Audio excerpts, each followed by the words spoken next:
Okay, back. Hexen time.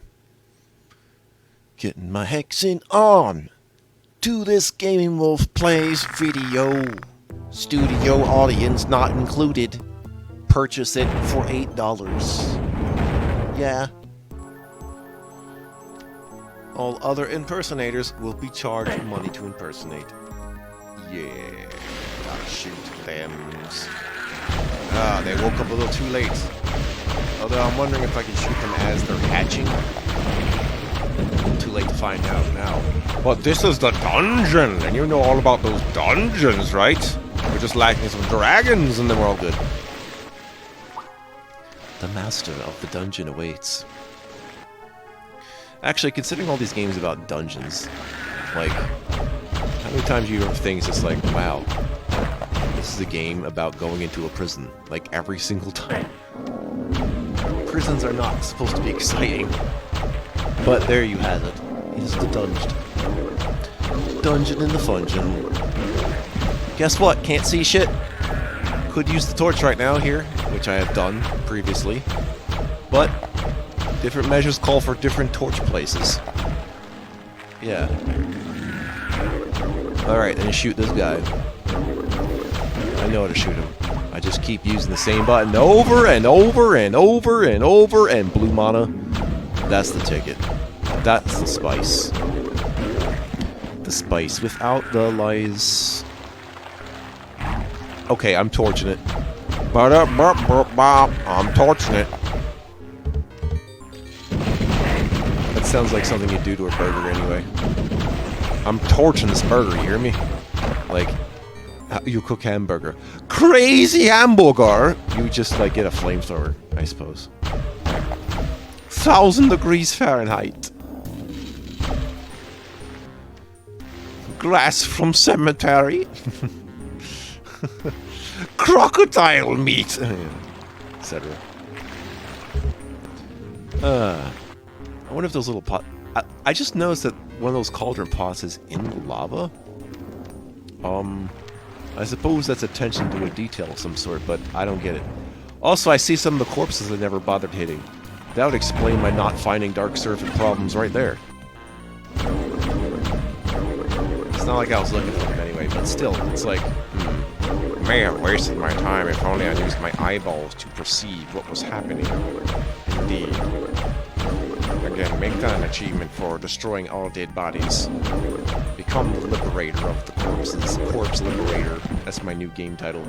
Corpse Liberator! With corpse liberating action! 25 cents to start. A free to start game is an arcade game which you put in quarters later in order to actually do anything other than just look around and see good stuff. I always find it hilarious when people spend money to like be better at games. It's like, wow, looks like you're already like, it's literally encouraging the being born on third base sort of shit. It's like, okay, now that you have paid $1 million, you are #1 in the totally fair competition league. The reward is nothing. Ha ha ha! And then they run off.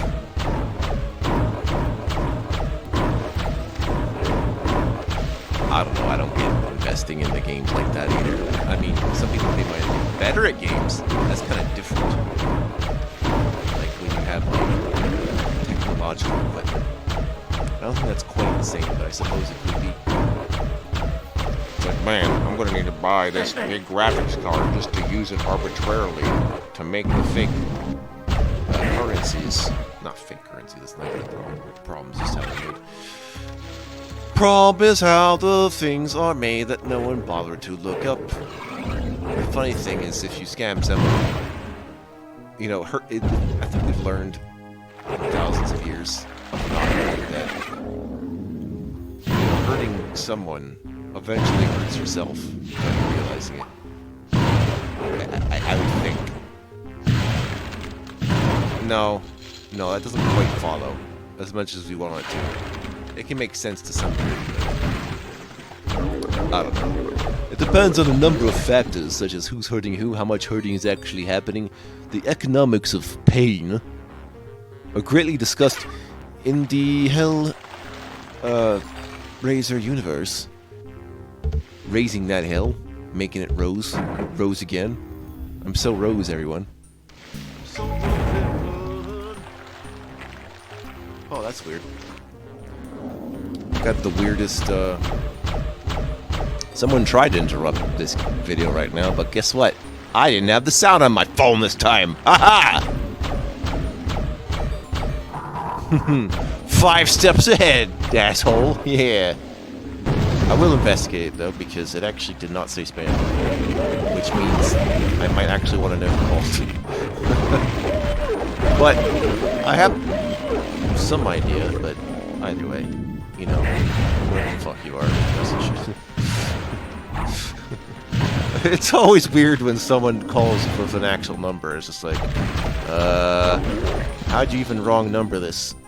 We are nowhere near each other. What's happening? I don't know. Roses melt, chocolate. A candy that doesn't melt in your hand, and only in your mouth. Well, that's good. I was assuming my hands were 100 degrees Fahrenheit. Thanks a lot, M&M's, for defying thermodynamics just to make a statement about inconvenient candies.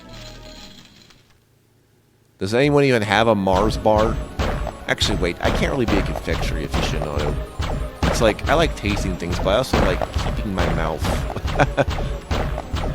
I like to not destroy myself with flavor. Destroy yourself with flavor with new blood pops. Basically. Something to that effect. Back in the dungeon. You've got to dunge. Got to lunge. What's fungin' in there? What's back here? Stuff I've already seen. You know, there isn't as much enemy variety throughout as I would have thought, but again, most of it is subtle. Some of it is just the fact of playing as the mage makes for a different experience, and that might be just enough for anybody, I guess. But that doesn't apply to every game. Like, I wouldn't do that with Rise of the Triad. Like, the layout doesn't change just because I play as IP Freely. That's his name, by the way.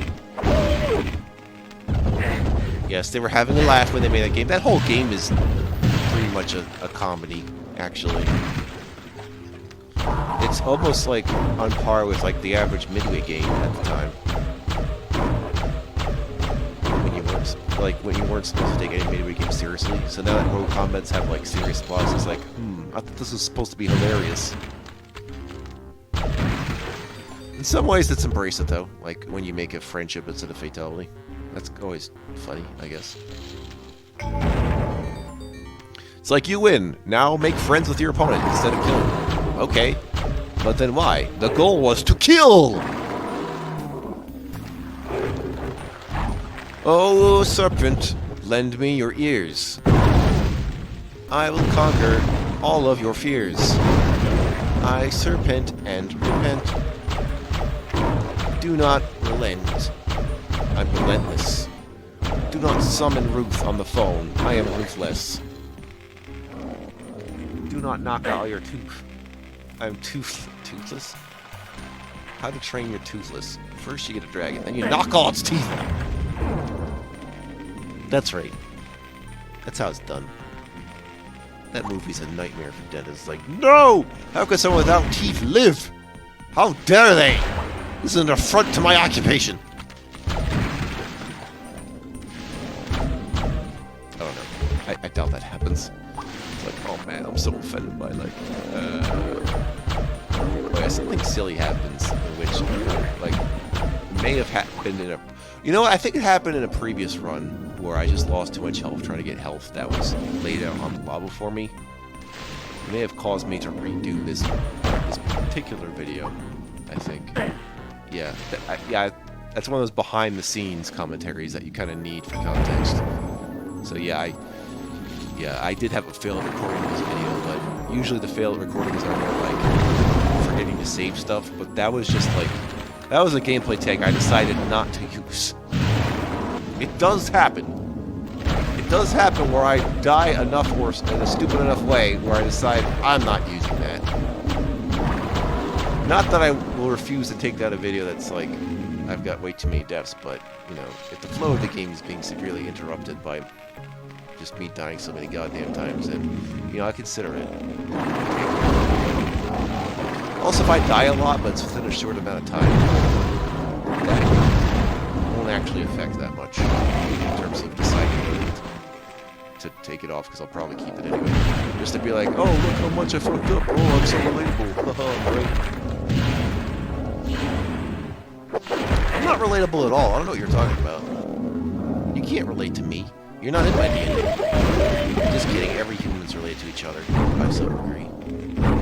So that's the joke. Everyone is family. You just don't know it. But we can't just invite everyone to Thanksgiving. But somehow we end up doing it.